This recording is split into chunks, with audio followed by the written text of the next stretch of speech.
Hi, we're in the middle of a heat wave at the moment, but I have got to crack on and get these YouTubes done. There's so many things that I've been promising you. And I just want to say that, when I started reselling, I was doing a little jig. Every time I sold something that was £2, £3, £4, that to me was absolutely huge. And there are people out there who will say, well, that's just such a waste of time. Working for less than minimum wage, what is the point? But the point is really, really important. And in today's episode, I'm going to talk you through how I started off literally selling things for £2 and £3 and £4 a time, and I've now just been able to go full time in my reselling business and have actually closed down my old business after a decade of running a self-employed coaching business. So do forgive me if you see any little white patches. That's because we're in the heat wave. I'm covered in sun cream, but I wanted to come indoors and do this because there's so many episodes that I have been promising you. Hi, I'm Jill from Pre-Loved and Profitable. So welcome to the channel. Thanks for tuning in. Today I'm going to talk to you about my pricing strategy. My strategy is my strategy, but I'm hoping that you'll get some things out of this episode today that you'll find useful, that you can take forward and implement in your own business or side hustle or whatever it is, whether you're just dabbling and starting out. Please forgive the very non-aesthetic background. I think it's really important to keep it absolutely real, and I am so thrilled when people like and subscribe to my channel and they send me messages and go, Jill, it's really lovely because you just dead authentic. You don't try and big it up to be something it's not. I'm not here to show off about big massive numbers and to tell you that this is super easy. It isn't. It's blooming hard work and it takes a lot of time and patience. There are some sellers out there who are making hundreds and thousands of pounds and I am not there yet. So big disclaimer, I'm averaging around £1,500 a month. That has been a phenomenal side income for me to pay the rent for my daughter's university. And I'm just so chuffed that this week I decided to close down my first business, my coaching business, and go all in on this, because if I can make £1,500 a month part-time on very few hours, I believe that, and my goal is to double that, to start making consistent £3,000 months by going full-time. So when I say full-time, it won't be full-time hours, but being the only thing that I do as a job. And yes, I am a business, and yes, I pay taxes. So let's just get all that cleared up. If you want to know more about that, there is an episode with my friend Emma Middleton. I think I can probably tag it here, that talks about setting up as a sole trader, but there's tons of information out there on YouTube.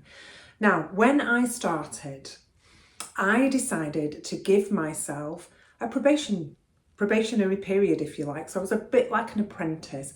My brother has been in reselling for 20 years and he did teach me a lot of stuff. He primarily trained me in the art of bidding at auction, but he was really good at just telling me to start really small. Don't go spending loads of money, just begin where you are and go for it and just see what happens, like experiment. And if you followed my journey on Instagram for the last 12 months, you'll know how many experiments I've done and all the different things that I've tried at different times of year to kind of address the seasonal trends. Now, the important bit, when I started, I was absolutely driven to double my money. And that is such a good place to start. So I might say buy something at a car boot sale for £2 and I would try and sell it for £4. Yes, there will be so many people out there who will comment on your posts and send you messages and tell you that what you're doing is unsustainable and that you're going to burn out, because what's the point of sending out 5 parcels a day and making £10, £2 per parcel, when you could just sell out one item that's worth £10 and have much less of the energy and effort. And I completely agree with them. And that's the point I've got to now. But when you are starting from zero on an online platform with no reviews, just get going. Get selling stuff cheaply. Good expression to remember, pilot high, sell it cheap initially, to learn. Take it as a probation period where you're new in a job and you've got 3 months to learn all of the stuff. Make the mistakes. It doesn't matter if a £2 item breaks in the post or goes missing in the post, but you're learning all the time when those things happen, how to deal with those situations, so that when somebody break, when a £100 item goes missing or breaks, you're not going to panic because you know exactly how to deal with it, to go through the processes. So it's absolutely critical learning to do this stuff.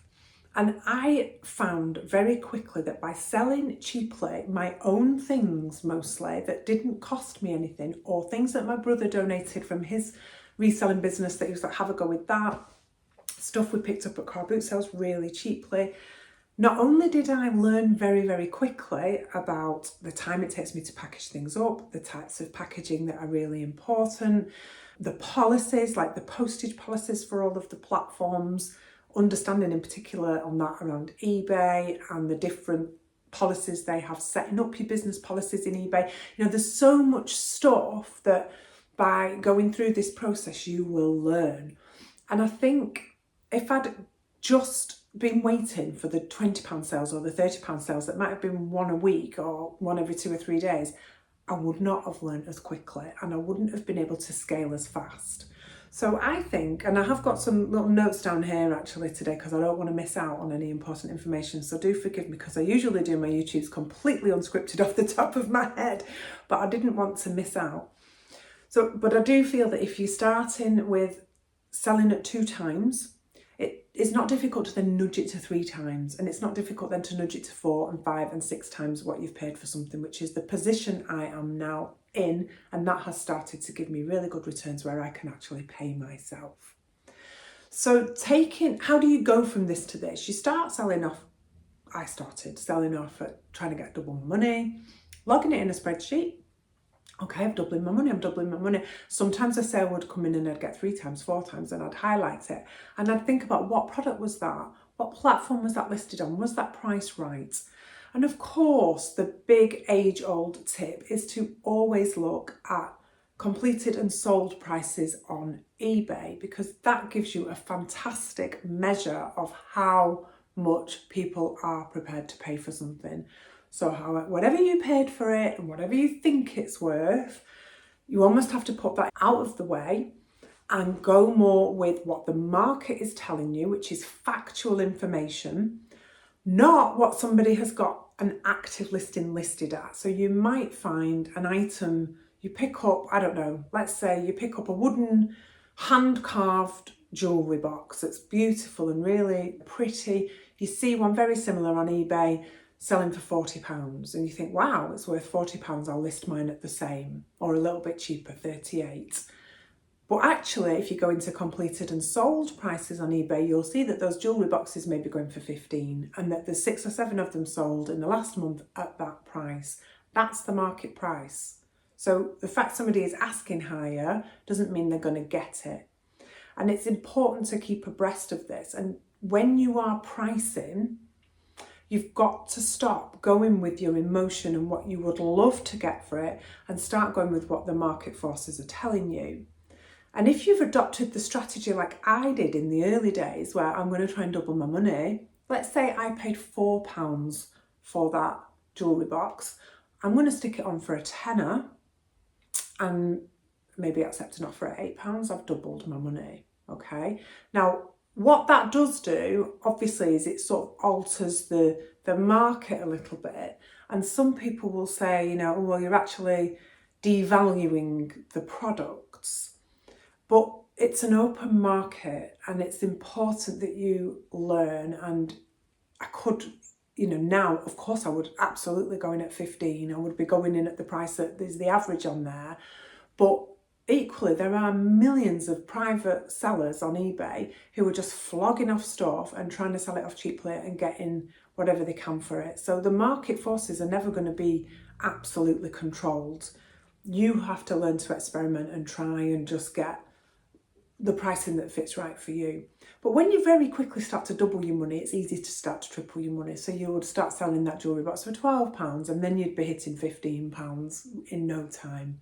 So these are all very kind of simplistic examples, and it is much more complex than that. But as a guide, this is how I started. And by selling for double my money on Vinted, which is really quick to list and really quick to sell, I started to get my reviews, I started to get people following me, and you build up, and gradually I've nudged my prices up, and it hasn't affected my trade because I've done it really slowly and over time.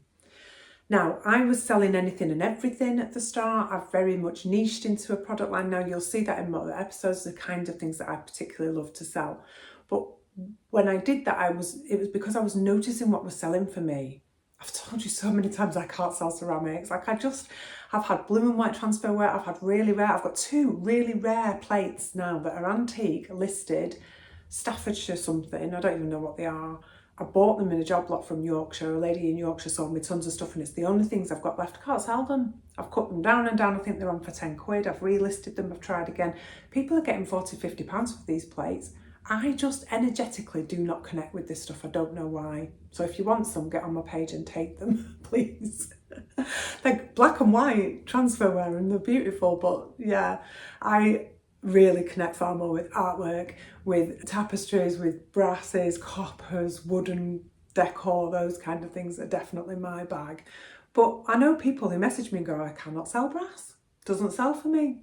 And there's tons of brass, actually. It's a very saturated market. So you've got to be quite niche with brass and you've got to know what you're looking for. But you do start to learn when you do it, when you sell it, when you see, can I double my money on that little brass horse that I paid 50p for at the car boot? Can I get a quid for it, 2 quid for it?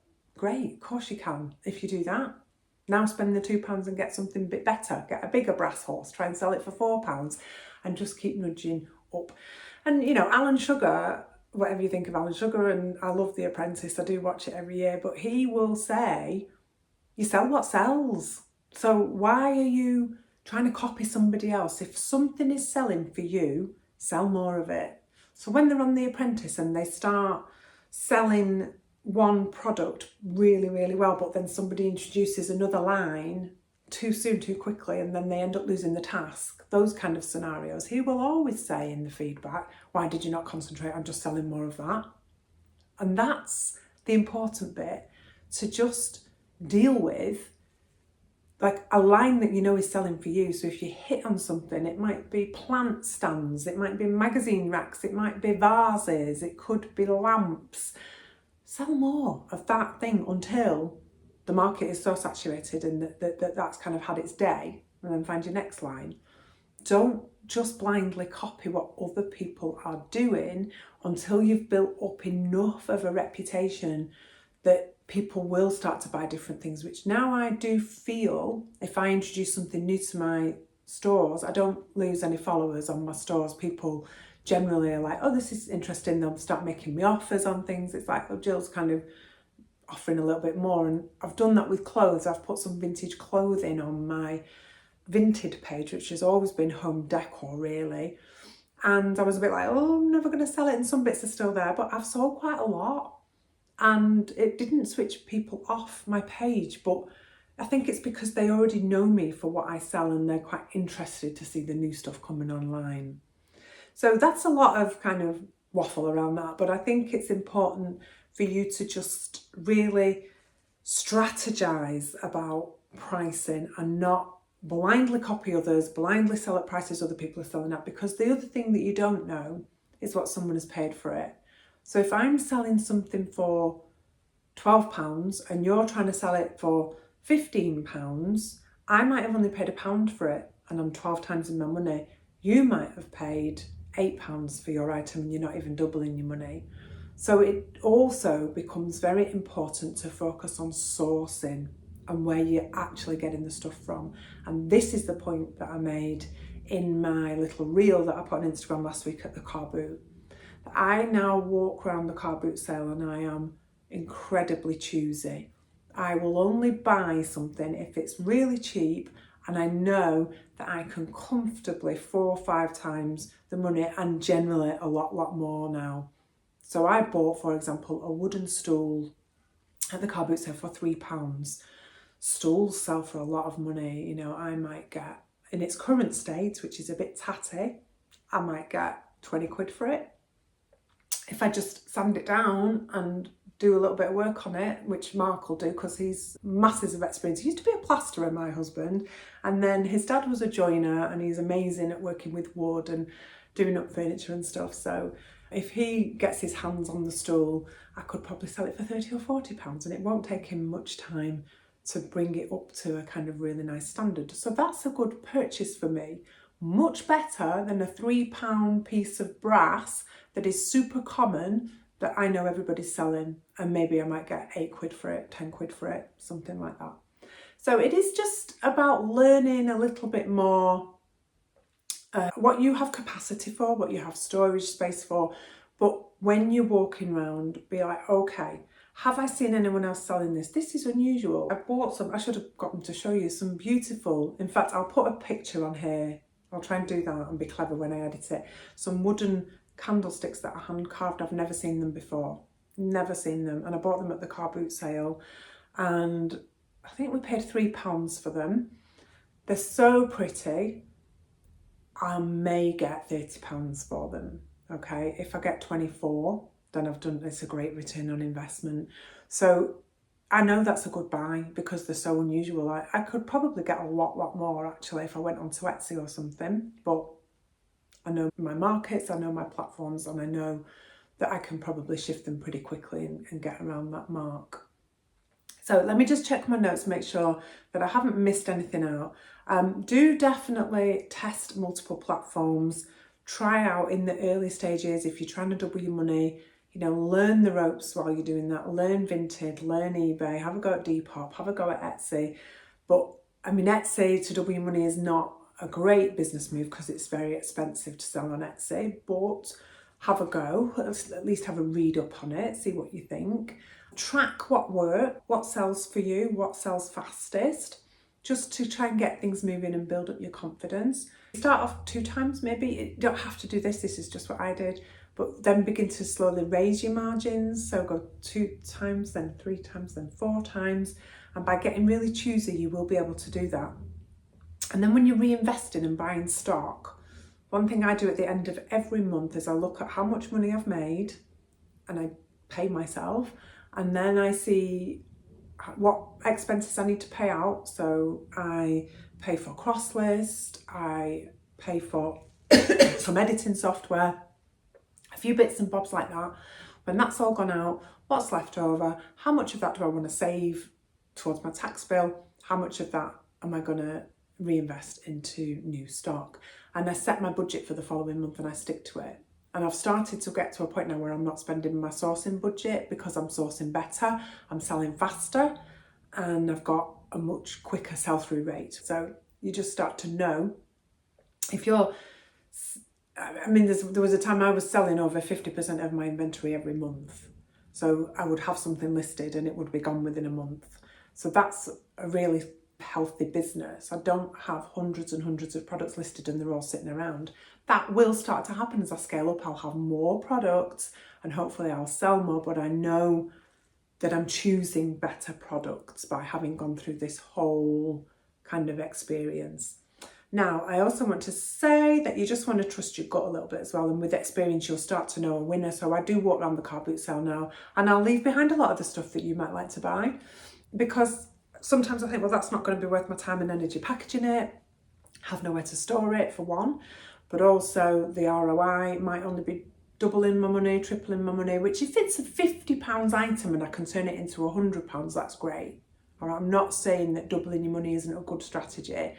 I'm talking about items in the kind of £10 to £30 bracket here.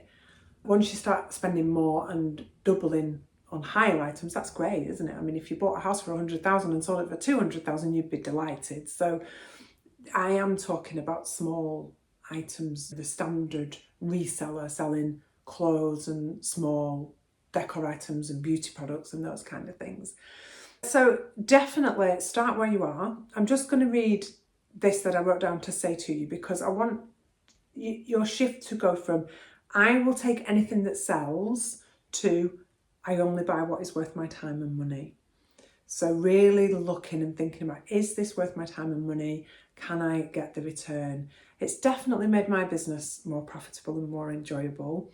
Start where you are, give yourself that training period, and then just slowly build up to those higher margins.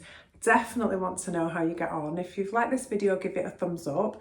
It is a bit of a ramble because it's so hot and I just wanted to get this one done. I'm not going to do any fancy editing. It's just going out there because so many people ask me about it. So when I did the reel about the car boot haul and how I left a lot of stuff behind, I got a lot of messages from people saying, well, what did you leave behind? And how much did you pay for your stuff at the car boot sale? When I go to a car boot sale, I go with coins in my pocket. I will spend £2, £3, £4 on things. I buy what I believe is unique and different and can bring me a good return and isn't going to be too much of a hassle to package up and send it out. Okay, so if that was helpful, let me know. Drop a like and a comment. It was a bit rambly, but I wanted to do this one because it's something that lots of you have asked for. So if you are just starting out, hopefully that was useful. If you're already in the game, you will have your pricing strategy nailed, and it might be very, very different to mine, and that's okay, because actually we are all different and our reselling businesses are all different. We all have different circumstances, different budgets, different storage solutions. But at the end of the day, we're all in it together, and it is a fabulous community. You'll learn from other people as well. People do things differently, and that's all right. But that is how I've got to where I'm at. And going forward, I will be looking to definitely start 5, 6, 7 times my money. As I say, I might buy the odd thing that's more expensive, and that's okay, but I'm not going to categorically say I get 4 to 5 times on everything, because I don't. Sometimes it is just double your money. Sometimes it's 8, 9, 10 times your money, isn't it? You know, it's a bit of a this. But if you were to draw a line through my sales, I would be definitely averaging now 4 to 5 times what I pay for it. My average sale is £20 to £25, and my average sourcing price is usually £1 to £3 or £4. So it's a pretty good ROI. I want to start selling fewer of the better things as I scale. That is the dream. As I said, it's where your energy goes and all of that. But I also enjoy the smaller pieces and the quick flips and the easy stuff that I know, okay, I can buy that for £1 and I can sell it for £10. That's good. That keeps your business going. That's quick cash flow. It's also important. So yeah, if you've got way more experience than me and you've got any comments to make, I'm always open to them. I'm not saying my way is right at all, but it's working for me at the moment. And if you've got tips and ideas that I can use to improve as well, then I would love to hear from you. All right, and I'll see you in the next episode. Take care.